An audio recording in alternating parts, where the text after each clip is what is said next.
Hey everyone, in this video we are going to be walking through how to access and then how to use the IA's Finals Standards Analysis Report in Polaris.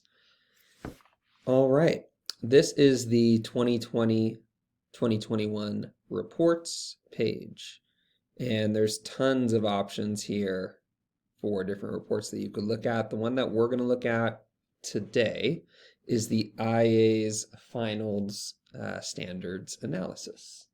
So, clicking into this, there's a few different things that we'll go over in this video. First, we'll just click into the IA's Finals Standards Analysis.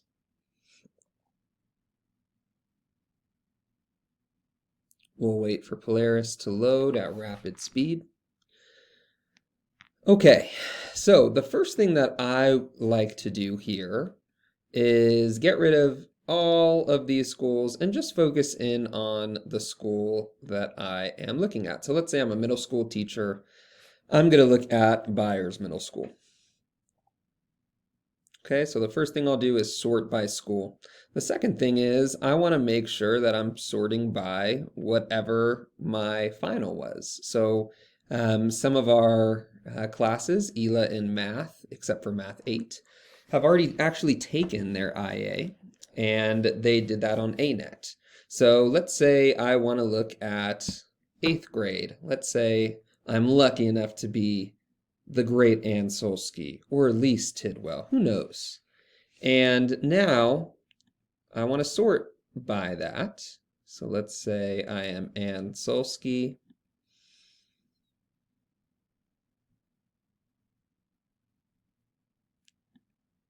Okay, and in here, the first report that will pop up is a breakdown by standard.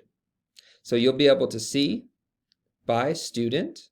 Okay, so Ramadan, for instance, you could see performance on each standard. Okay, this is not always the most useful report because sometimes the standard is only assessed with one question. This oftentimes doesn't tell the full story. What I like to do here is select standards and questions in the breakdown.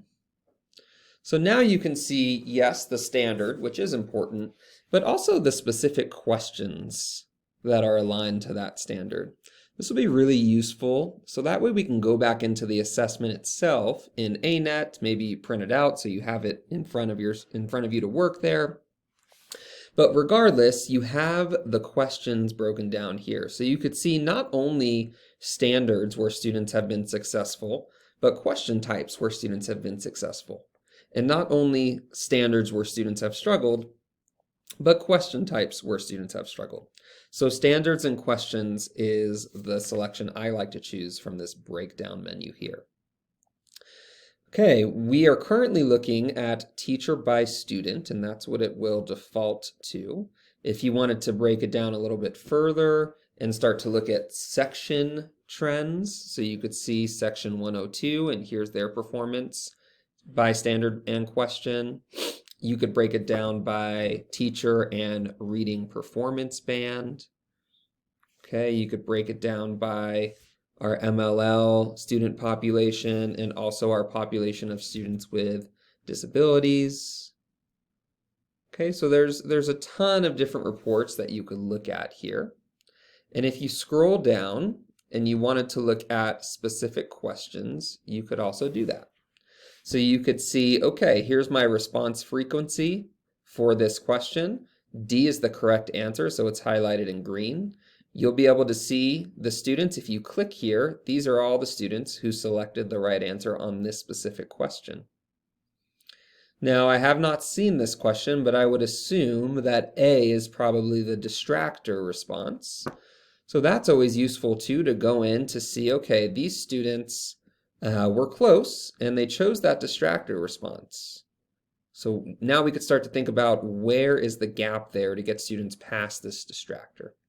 And then, answer C, maybe we assume that answer C is an option that really would not make sense for this response and was not the distractor. This could be a space where maybe we have a smaller group of students here that need a little bit more one-to-one support.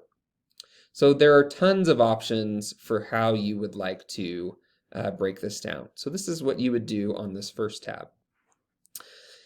The next option here is the snapshot.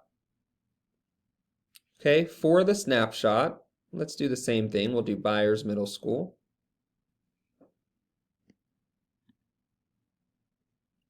And maybe this time we're Elise.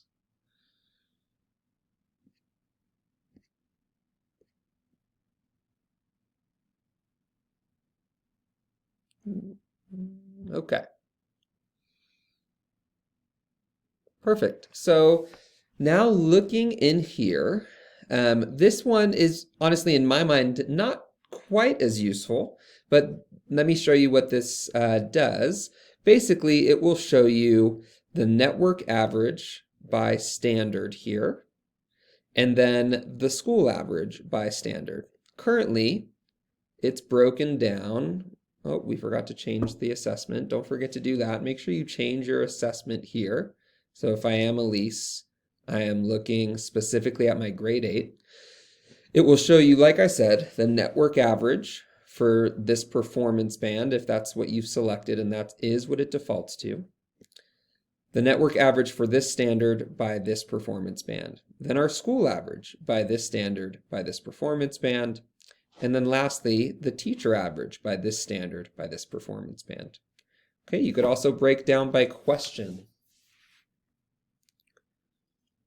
Okay, so the cool thing about this report is that it does break it down by question and standard for you here. And this is really nice for some comparisons if you're thinking that something seems like an outlier, or you want to check, hey, how's the rest of the network doing with this, or how's the rest of our campus doing with this? This is where you could find some of that information. You could also break down by our ELL or our multi-language learner population across network, school, and teacher average. We could break down by race and ethnicity across the network. You could break down by students with disabilities.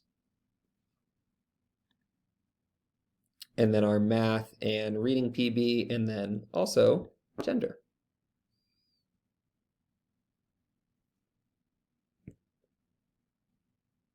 Okay, so that is, again, the snapshot tab here. A couple of things to stamp. You want to make sure you've selected our school. You want to make sure you have found your name in here. You want to make sure that you have selected your assessment specifically from this list. And then you could choose your breakdown. You can look at them all at the same time. It's a little bit overwhelming, but you can look at all of them at the same time. This will really just show you very, very high level data. And I think this is a little overwhelming because there's not really much we could do with this necessarily. So I would highly recommend starting with the performance band for whatever content you're teaching, and then breaking down into some of these other subgroups. Just like the last report we looked at, you could look at individual student performance here as well. This will give you the exact same data as our IAs and finals standards analysis tab. Okay, the next piece is our demographic breakdown, and we're going to look at another report in the next video that does this higher level for all grades, not just for IAs and finals. But again, in this example, let's say we are a teacher at Byers Middle School. Let's say we are the one and only Dallas Jones.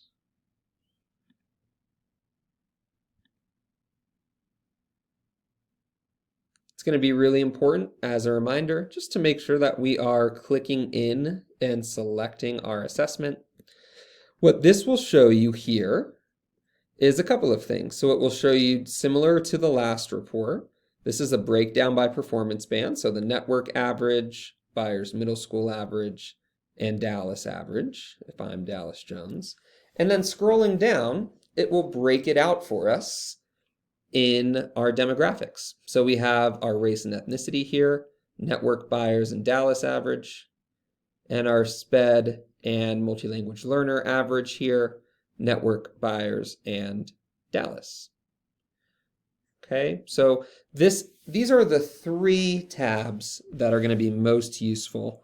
And again, just want to show you how to get back here. Before I do that though, it's going to be really, really important that we remember a couple of things. Make sure you are selecting the appropriate school. Make sure you are selecting the appropriate assessment. And make sure you are finding your name to find your data.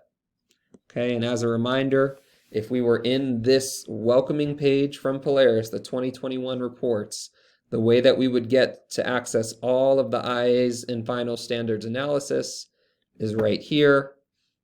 Here's those 3 different reports that we just looked at together. If you have any questions, of course, reach out to your coach directly. All coaches are relatively well versed in this, probably more so than me, and they'd be really happy to support. Thanks, y'all.